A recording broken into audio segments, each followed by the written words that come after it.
Dear viewers, welcome. Welcome to the Digital Educational Hackathon webinar, which is already fifth one. And today we will speak about shaping the winning project ideas and of course building a high-performance teams. We're gonna have the 4 guests as always and 3 different topics. Welcome and stay with us.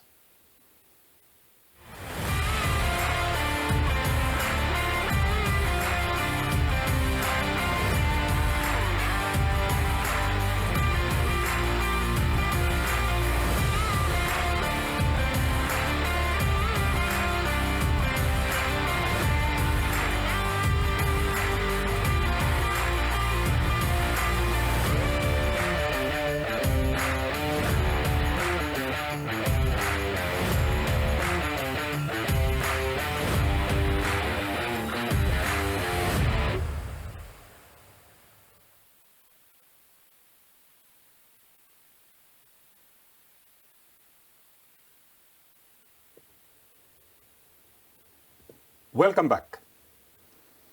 Today our guests are Slavko and Kelly. Hi. Hello, Kelly and Slavko. Hello. Nice to see you. In the beginning, always we ask who you are and what is your connection with Digital Educational Hackathon. I will start from Kelly. Please introduce yourself shortly and build a bridge. Yeah, hi. My name is Kelly Lillas and I'm a junior researcher at the Institute of the Estonian Language. I'm also a PhD fellow here at Tallinn University. I'm also the national ambassador of DigiEduHack and I'm also a startup founder myself. I have an edtech company, Alpa Kids. What are Alpa Kids doing? What is the main idea of it? Yeah, we develop e-learning games for children, mainly aged 3 to 8, where they can learn the essentials like colors, numbers, the alphabet, but with the focus on making available content in their native language. So we believe that every child deserves a chance to learn in their native language, so we provide content in less spoken languages as well. Thank you so much, Kelly. Slavko, what is your background and what is your connection? Yeah, hello to everyone. My name is Slavko Rakic and I'm coming from the University of Novi Sad, Faculty of Technical Sciences. My current position is an assistant professor, and how I'm actually connected with digital education. I'm connected firstly through these European projects, Erasmus Plus and Horizon Europe, and through this one of the projects, EdTech Talents, I met some friends from Estonia, and for this year I'm the national ambassador for Serbia for the DigiEduHack. Today, the first session will talk about how to generate the ideas, the first steps in this hackathon. Do you have some good idea about the good idea? Yeah, if we are talking about ideas, we need to follow actually some strategies in this manner, and related to this we need to have some good approach to find the right idea, because oftenly people think, yeah, idea come from myself, but before idea we need to perform some research. We need to do some first desk research, to see some magazines or to see some scholarship articles or different things, and after that we can start with making first step. It's what actually user need, what actually your participant or your user for your digital education idea needs, and how you will solve them problem. And according to this, I don't know, maybe this approach of the design thinking could help a lot the hackathon participants to create some good ideas related to digital education. But if I now need to cover some topic related to, for example, for my country and for our DigiEduHack, which we are prepared in Serbia, we will choose this how to actually implement such a new digital technologies, such as artificial intelligence or VR or AR or other tools to make education to be in the line with the changes through the world. Thank you. The same question for you. Actually, my own company was built out of our own personal need. So we started building Alpa Kits while I was living in Canary Islands, and my children who are Estonians, I felt that they really need to use e-learning in their native language. And I was naive enough to go to Google Play and App Store to seek for e-learning games in Estonian language. And there was nothing. There was nothing. So I had to solve it for myself, and we decided to solve the problem for children across the globe, because there are 7,000 languages spoken in the world, and every child deserves a chance to learn in their native language. So we started out of our personal need, but for the participants, so I have been on both sides. I have participated in hackathons, I have been a winner of them, but also I'm mentoring a lot of participants in different hackathons. And my recommendation would be seek for your personal needs. If you don't know and you don't experience some kind of specific pain, then ask the end users, like teachers, students, parents, why not as well, and make questionnaires, what's the actual problem and how we could solve it.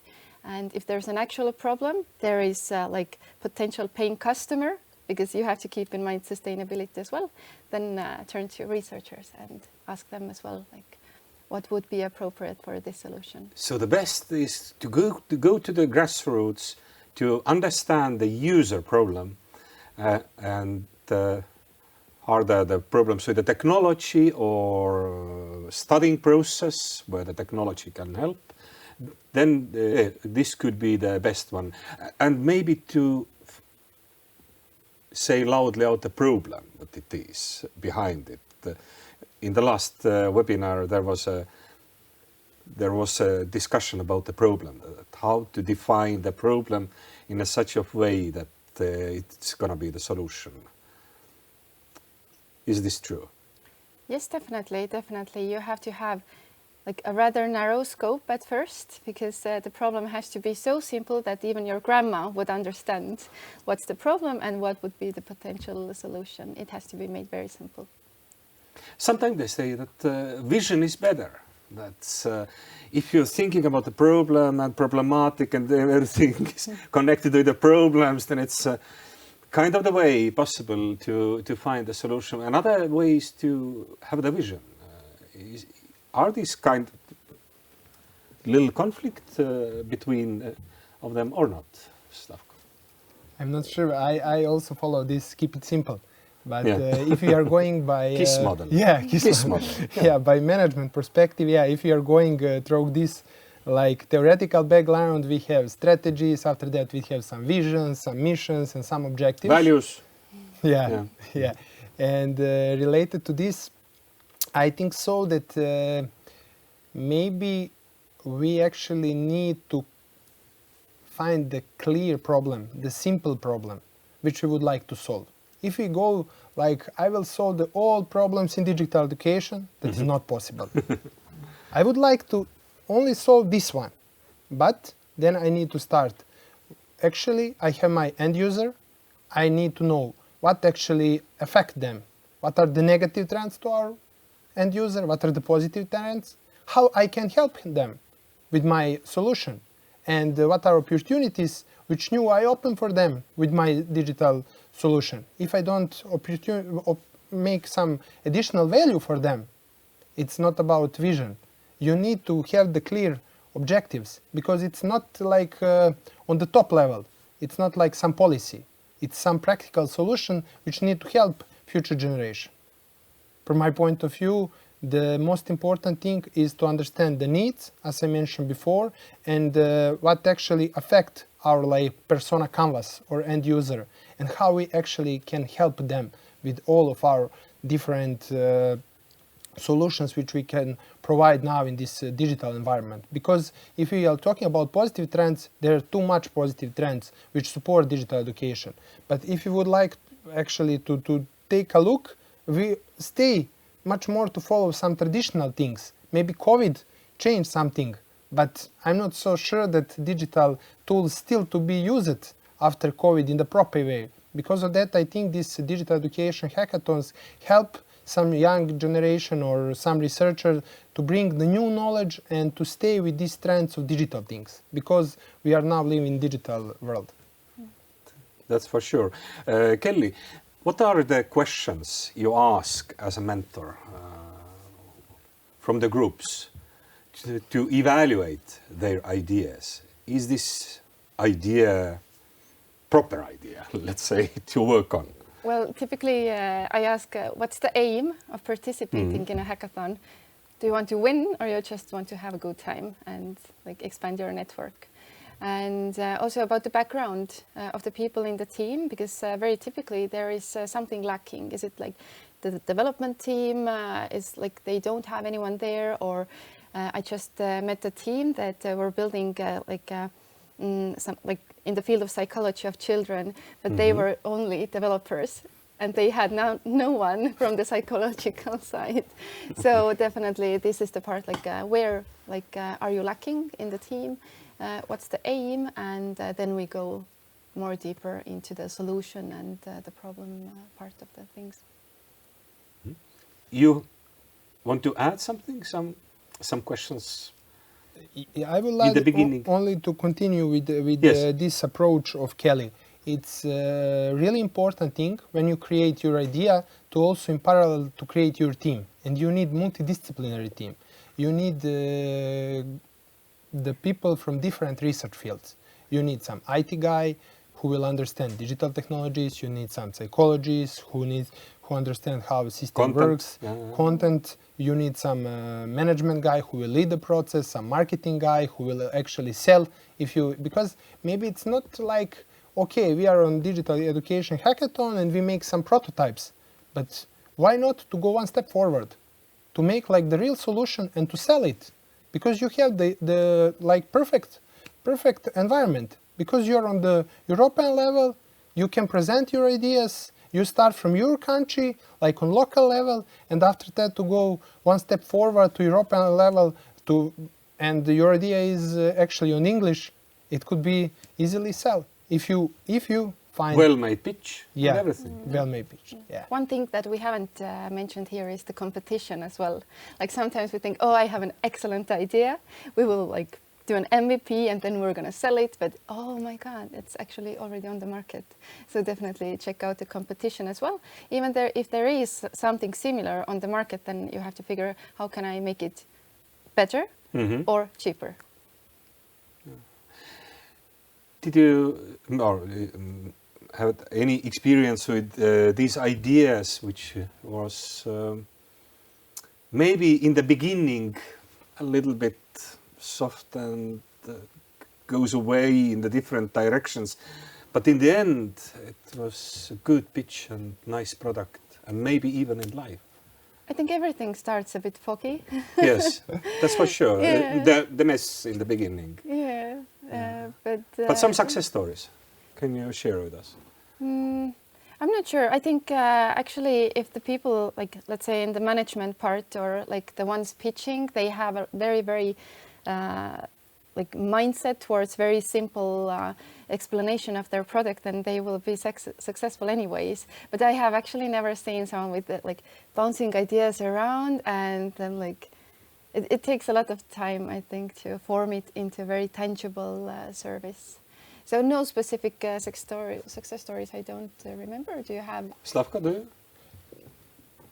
I still thinking, but yeah, from I'm not sure that also have some success stories now in my mind. But yeah, I absolutely agree. To maybe needs this hackathon and to use these mentorships, because in the preparation of the DigiEduHack, if you are host, for example, because it's like interesting thing that in Serbia we are again, this is second time that we are participant in DigiEduHack, and the first time in Novi Sad, and when I'm like the national ambassador needs to define who can actually host this hackathon, I decided maybe it could be some good student organization, because they can bring a lot of people, young people, who are instant generation. Yes, who they can engage them, yeah, they That's can true. engage each other, and then if they work jointly, they could make some good results, some good solutions, and to make some success stories for the future. And this is also absolutely true, that sometimes these small things to make already working things better is the best innovation. after the hackathons as well. Thank you, dear guests, and we're waiting you back soon. Dear viewers, we will gonna have the short break, and then you are welcome back.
Welcome back.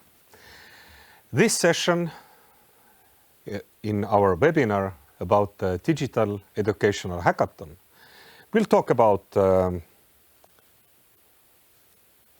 art of the team building, how to really create the best team during the hackathon. And I'm glad to see here through the online two our new guests, Alexandru and Filippa Lemos. Welcome. Hello. It's nice to see you. In the beginning, we always do some short introduction and we build a bridge between you and the Digital Educational Hackathon. Alexandru, can you please start and tell us what is your connection and what is your background bring you here?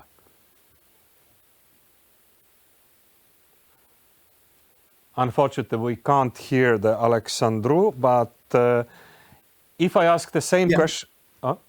Yeah, I can, sorry. Yeah. Oh, yes. Thank you so much for inviting me to this webinar. First, I will introduce myself. I am Alexandru. I am National Ambassador of DigiEduHack in Romania. I have been working in the education sector since 2003. So I have experience working with the students. I'm passionate about education in general and digital education in particular. And I dedicated a lot of time in finding educational technologies that are suitable for the classes with my students. I am teaching in a business school in Romania, but also I give lectures in different business schools located in Europe and also outside Europe. And digital education provided me a lot of opportunities to connect with the students from countries located in different continents. I will talk about my experience in the edition from the last year of DigiEduHack, when I had coordinated teams located in different continents. So it was mainly intercontinental challenge. Oh, that was really hard project then. I hope you can tell us later on how it was to build up the team. Of course, intercontinentally. Yeah. Thank you so much. Filippa Lemos, who you are and Hi, what is your Good connection? morning. Good morning. Thank you so much for the opportunity to be here. So my name is Filippa. I'm a national ambassador for DigiEduHack, and I've met for the first time DigiEduHack in 2021, when together with other two people, we've organized a hackathon here in Lisbon. And it was a quite interesting experience. So I've been collaborating also with the NetTech for the last 4 years, and there's my link mostly to education or learning, if you want to call it that way. And I'm also the founder of an organization called Power Up, which is basically linked to the measurement and the development of human skills, which might sound so basic, but in fact, it's quite complex to develop this kind of skills. Can you tell us a little bit closer about these skills and development of them?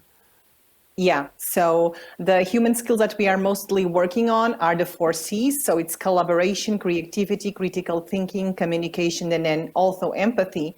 And they've been reported in several international reports as the key critical success factors for the organizations of the future. So no longer we consider that the former hard skills are now the hard skills. We consider that these skills plus the digital skills are the critical success factors for the future. Absolutely so this true. is the focus that we do it. And this is also critical for the digital educational hackathon groups, I think so. Exactly. I mean, you need to have a lot of empathy. First of all, you need to be able to collaborate. You need to be creative, to have critical thinking, to decide exactly what is the right information, what is not the correct information, and to make argumentations about it. And then you need to make a good storytelling and a good pitching when you want to captivate your audience. So, I mean, all these skills are super important for anything that you do, any job, any function, any organization, any school in the world. Thank you so much, Filipa. Alexandru, let's talk about this intercontinental development of the groups, and also if you take over these skills into your experience, then how successful you've been, or your members of your teams been online and all over the world? The idea to organize an intercontinental competition for DigiEduHack 2023 started from another event that I coordinated by the beginning of last year in February. In February, I organized Euro Inno Cup. It was a competition based on a digital platform that offered students from 8 European business schools the opportunity to develop their business skills in a free risk environment, in a business simulation, where they made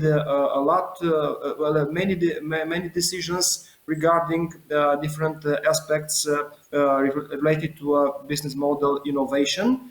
And this is how the idea started.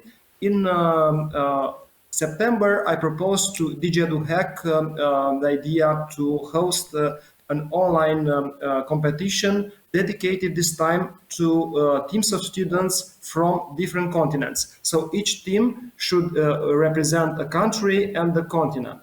And it was an effort to find teams located in different continents to join this challenge. And by the end, we had in this challenge 4 teams, one from my country, from Romania. I was their mentor. One team was from Morocco, another team from Australia, and another team from Peru. So unfortunately, we were unable to find a team from Asia in North America, but it was good that it was a pilot project. We had 4 teams representing countries located in 4 different continents, and it was challenging for all of us. Not necessarily for the time spent on working on the gamification platform, but it was hard to find the time zone suitable to all the students involved in this challenge to be together and to tell their impression and present their solutions regarding their evolution during the challenge. And it was also a very good opportunity for networking, because it was a good possibility for the participants to meet in an online meeting and to discuss about their interest for digital education and also how they were able to succeed in this competition. And the winners of this challenge, they were the team from Peru, yeah, from South America. So they shared with all the participants how they succeeded, which were the pillars that offered them this opportunity to be the best. So it was a competition based on 4 teams with the students with the diverse backgrounds. Some of them were in bachelor level, some of them in master level. So it was nice to find out different solutions to the same business problem. Thank you. Filippa, we're thinking about creating the group in the digital educational hackathon, which is, I don't know, the well-balanced mix of skills and expertise. How to do it? How to find these people and expertises? I think that, first of all, you need to understand exactly what you want to do. If you want to build a kind of solution that, for instance, is tech-driven, then you need some people with some expertise in IT, but then you also need some people with expertise in marketing, because you need someone to create a storytelling that it will then help someone else to sell it to the audience. And later on in the future, you will need someone who is actually going to gain all the traction and the feedback from potential clients to optimize it. But if, for instance, you can look for people within your network, whether they are friends or they are coworkers, or even you can post an ad in social media and see whoever it comes up. I think the most important thing is to understand exactly what kind of skills and expertise are you looking for the team that you want to create. And then, of course, when you meet people face-to-face, or even by screen, I mean, it's to understand if there is also empathy between the people that are going to work together in an environment that sometimes can be a little bit stressful. So you need to have that kind of human connection with people. Yeah, these skills need to be from the host then, that, how to put these people together. Because another question is about this pressure, and I will ask it from Alexandru, that during this hackathon there is a time pressure and there is a shortage of time, and it's can be sometimes the stressful experience, that how to motivate the group and keep up the mood. And of course, Filippa can add later on the thoughts about it. But firstly, from you. Even there were some tight deadlines, because the students that have been involved in Digi World Cup, the challenge that I have coordinated last year, I consider that it was not a stressful experience for them, neither for me, because they had sufficient time to make the best decisions. They had the chance to discuss with me as an instructor before starting the competition, and I explained to each team which are the requirements from their side. I explained also the scenario, the business scenario that they should work on, and of course I explained the type of decision they need to make, and also the resources that are available for them, and how I also offered them guidelines about different strategic options that can lead to very good results. And after that, it was their task to collaborate. In each team, there were, for example, students. One of them, it was with a very good background in finance, one with very good background in marketing, one in strategy. So these complementary skills were essential in building successful business strategies. because their role was to develop a business model during 5 consecutive virtual years. So it was also a very good chance to see their learning progress, because in my opinion, in digital education, it's very important to monitor the learning progress. Thank you. Yeah, So the and preparation is a key word I here. cannot The consider that preparation. it was stressful experience for them. Then it's not so stressful when it's well prepared. But still, the same question to Philippa. If there is Okay, the so- pressure and 24 hours, then how to keep up this motivation? Okay, so what I did in 2021 was that I had mentors per each group that was doing the hackathon. And besides mentoring, there were also time managers. So the hackathon that I've organized, they had students, they had teachers, and they had also startup builders, which is good that you have these different kind of people all together. Students still don't have that much of knowledge about the time pressure. So the mentors, as a time manager, they were also, after 5 minutes, they would say, okay, we need to move on to the next step. And after more 5 minutes or 10, they would say, we need to move on to the next part of the process, and so on and so forth. And in this way, the management of time would in fact reduce a little bit the stress of just waiting until the end of the workshop and saying, okay, time's up. So they would manage it as long as the workshop was being held in a partial way, so that they wouldn't feel it so much by the end. Otherwise, then we have lots of cortisol in our brain, and we don't want that, because no one learns anything by that. Thank you. Thank you so much. But how to integrate the new members into the group? If we think that sometimes we need to make some changes, maybe the idea is changed or the needs are changed, and we need to integrate the new people into the group. Do we need to have some tactics or strategies for that as well? Yeah, I think that we are all human smart. So we all want to be connected with other people. So in fact, if we create some parts in between the workshops, like icebreakers or something that can help to mingle along everyone within the team, even the new members, I've seen that it helps a lot, because people are relaxed then, they're not under stress, and it's when they lower their guard and they actually get to know each other and understand better each other. And then they are ready to go and ready to continue to work in a more pressured environment. Mm-hmm.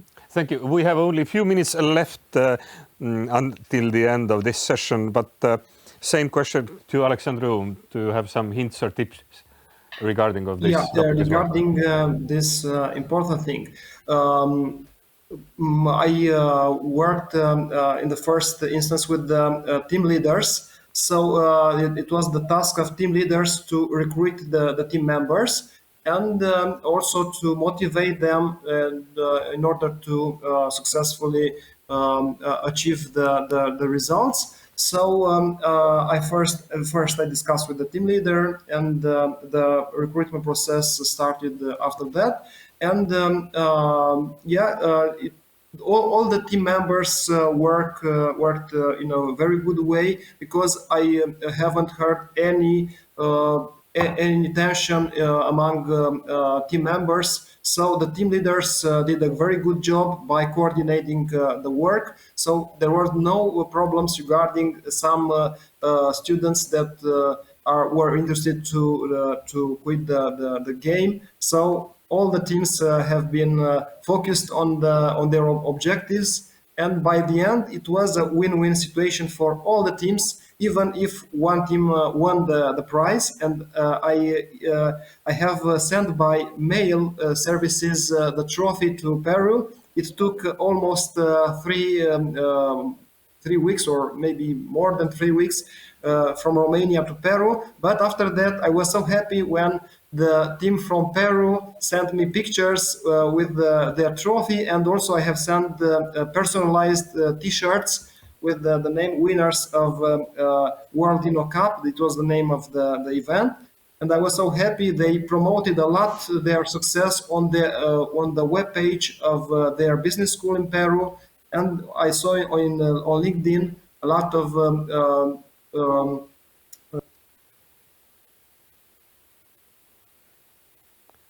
Now there is a little technical problem.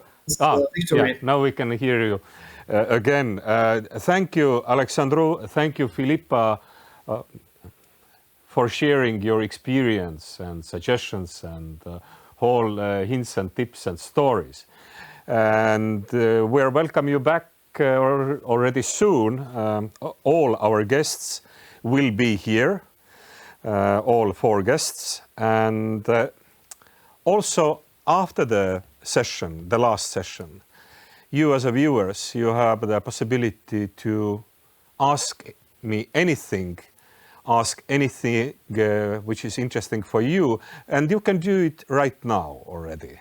So, but session Ask Me Anything will start after this little TV show or the webinar of Digital Educational Hackathon.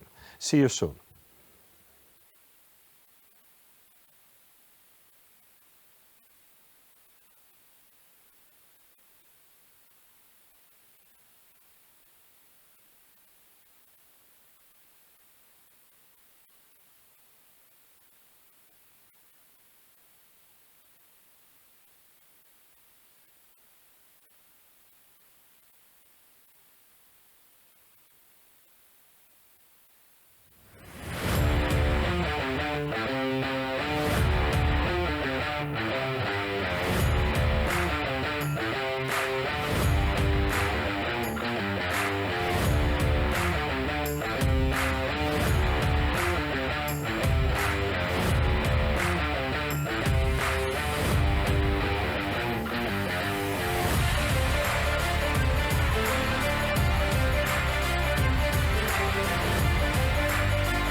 Welcome back.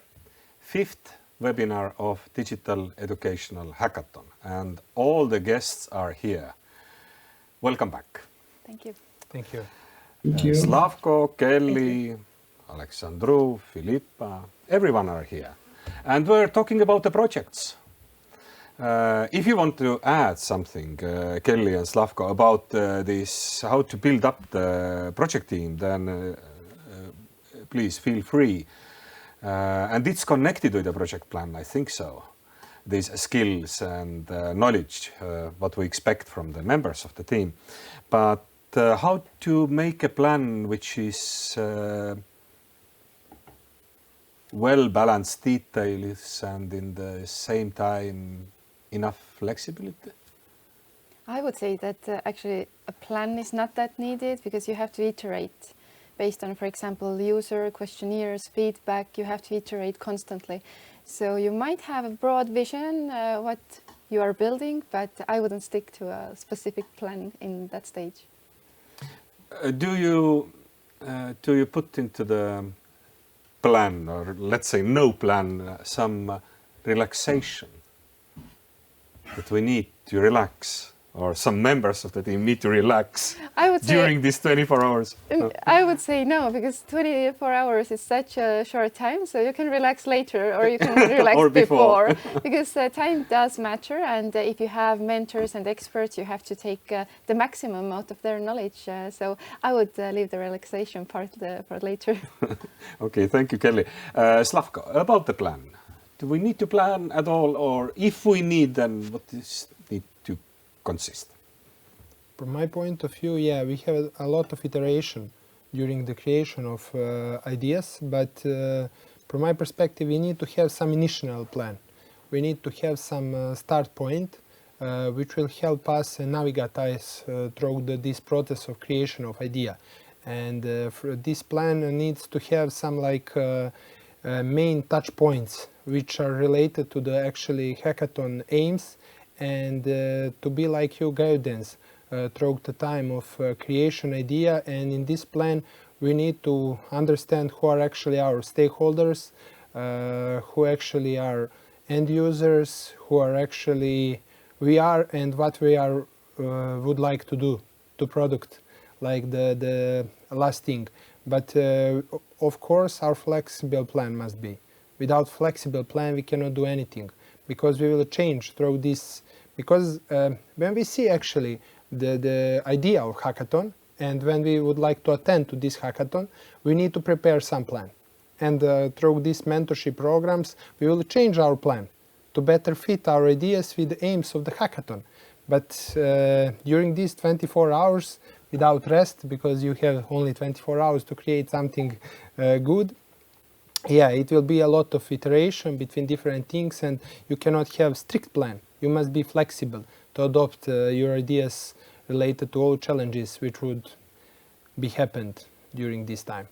But at least if you join the group, then you have some idea or of something. Yeah, but it's doesn't mean that you need to have the lines by activities. Yeah. What you're gonna do during these 24 hours by minutes. Yeah, that's true. That's a tactical plan.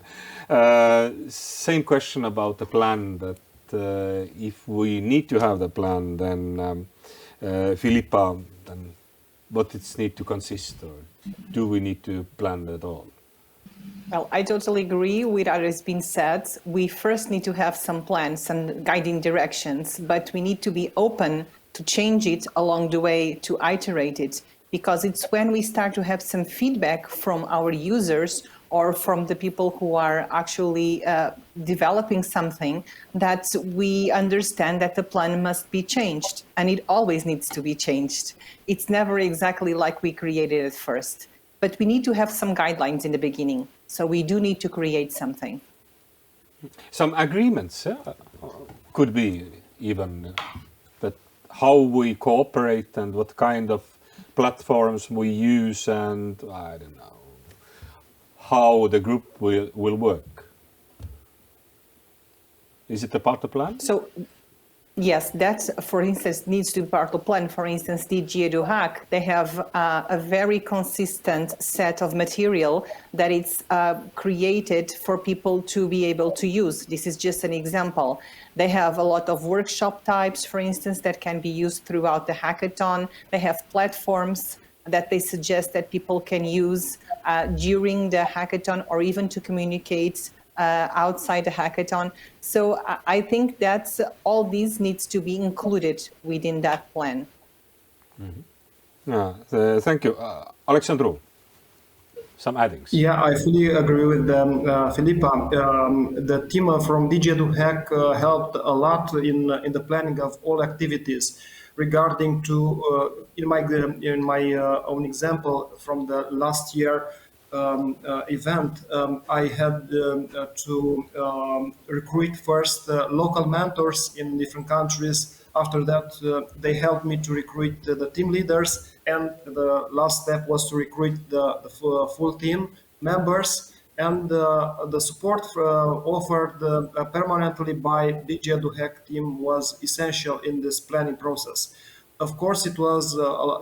I appreciate the flexibility, because even some deadlines were so tight. We had the flexibility to move them a little bit in order to make comfortable the process for everybody. Mm-hmm. That's quite true. Let's talk about this hackathon presentation also. That what is need to be there to be the engaging and persuasive and for everyone, for the judges and for the stakeholders? Is it possible at all to have such a task that it's for everyone good, but still maybe some good stories, good hints, tips? Let's start with Kelly. Yeah, sure. I think a good pitch is the most important part. So you have to answer super simply why, what, and how. So it has to be a nice story, and if you can tie your personal something into the story, for example, building something to learn mathematics, you can have a story that your math teacher told that you're not clever enough and you want to build something. Everyone have such a story. Yeah, exactly. So you have to find a story to tie it to the why, what, and how. And also visuals, like what can you actually do in 24 hours? Maybe some mock-ups, even better on Figma, a prototype. And numbers, I would say everyone loves numbers. If you have questionnaires sent out, like how many answered, the percentage of who would like to use your solution, and even maybe an average sum that they would be willing to pay for your solution, because at the end it has to be sustainable and built into an actual service. That would be the best case scenario. And here is talking the winner. Yep. So listen carefully and listen carefully. Ask me anything. During this session, ask more from Kelly. Yeah, definitely. Because at one time in 22 hours, we built a solution that we were able to build a prototype to and record a video of children actually already using it in only 24 hours or 72, I don't remember. But we showed this video to the judges, and of course, it's they wonderful. are already using it. It's already working. Yeah, exactly. Wonderful. So emotions, you have to play with the emotions. Yeah, that's true. Then you have the full attention. Yeah. Slavko. Yeah, what is there important? Yeah. From my point of view, you also need to think how to be the different from others, how to present it in some create ideas, and also it could be good to follow this storytelling with as Kelly mentioned, with some research things which put some the numbers, and you need constantly to think how to engage your public, maybe with some rhetorical questions, and then give the answers with your numbers. And after that, the most important thing in your presentation is to take a focus of this, the real results.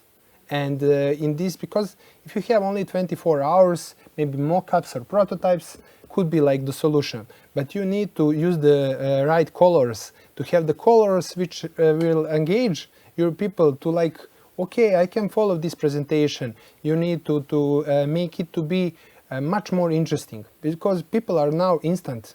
If you are boring with boring slides, with a lot of, I don't know, sentences, nobody takes a care about it. But if you provide some pure, clear information, like the numbers, like the pictures, like your prototypes, and if you follow it with good storytelling in the narrative way, because it needs to be the live story.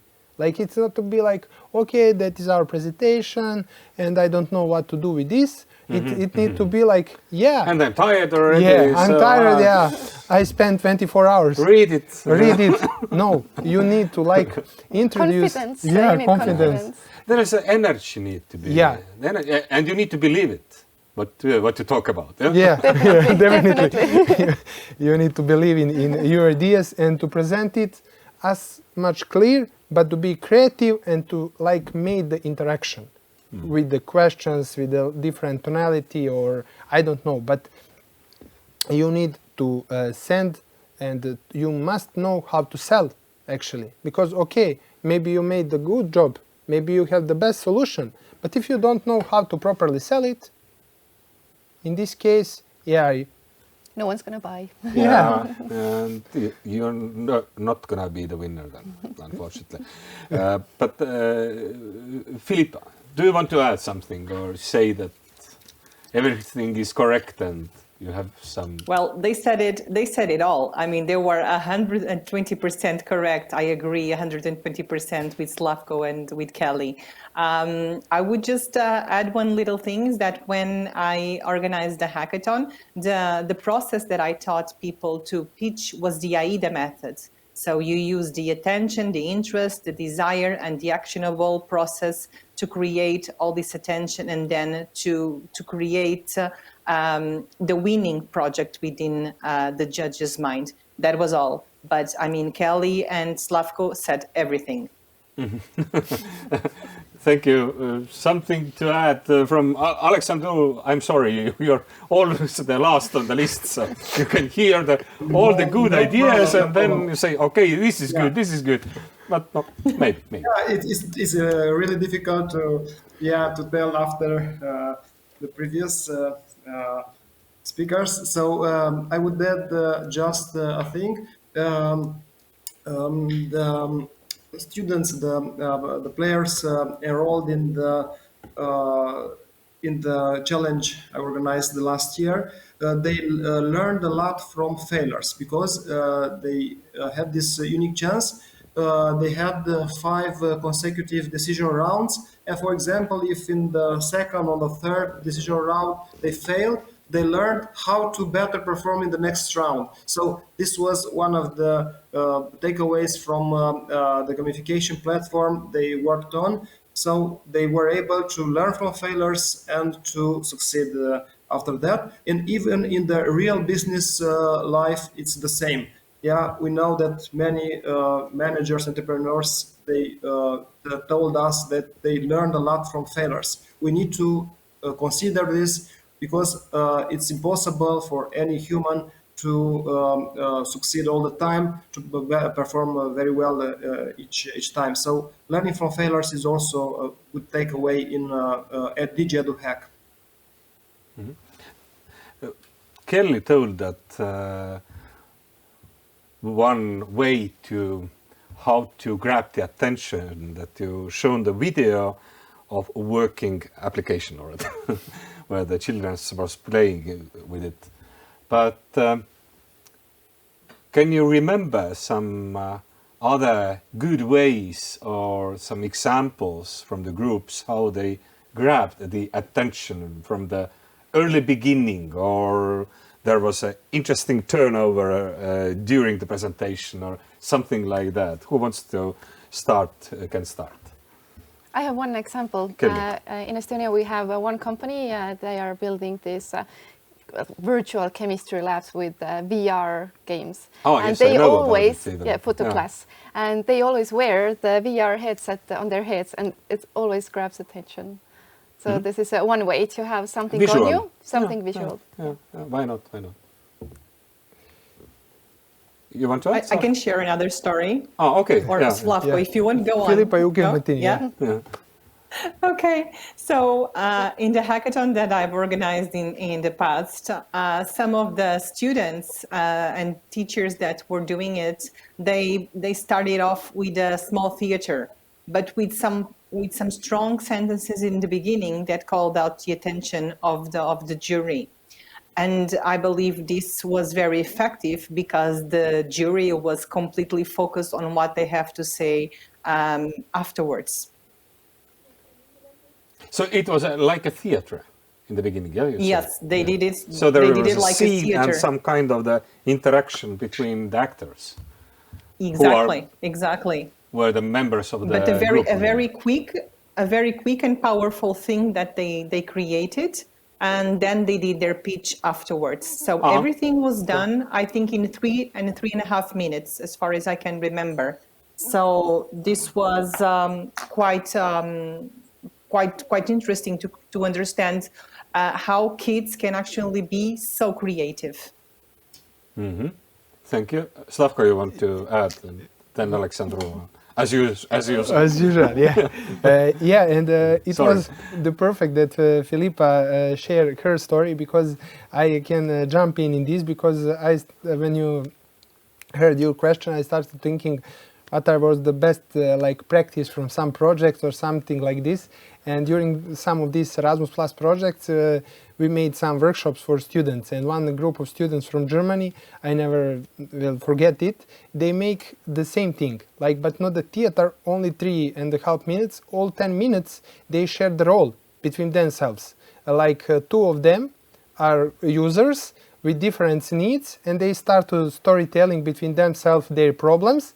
After that, the other two, they present the ideas to them, and they change the role. After that, they become to be like jury and judge on their idea, and after that, they go to this full storytelling, from the problem to the creation idea, and after that, how they will sell it to the real stakeholders and to the real sponsors of them ideas. And it was really, like, for me, unusually, but it was confusing full, a bit. yeah, Then, confusing. From the start, I was thinking, what is wrong with them? Because what's up? But it was all public have full attention to them, and I think these some like different things. It was like I first mentioned in the previous question. You must be different than others, and then judge will recognize you.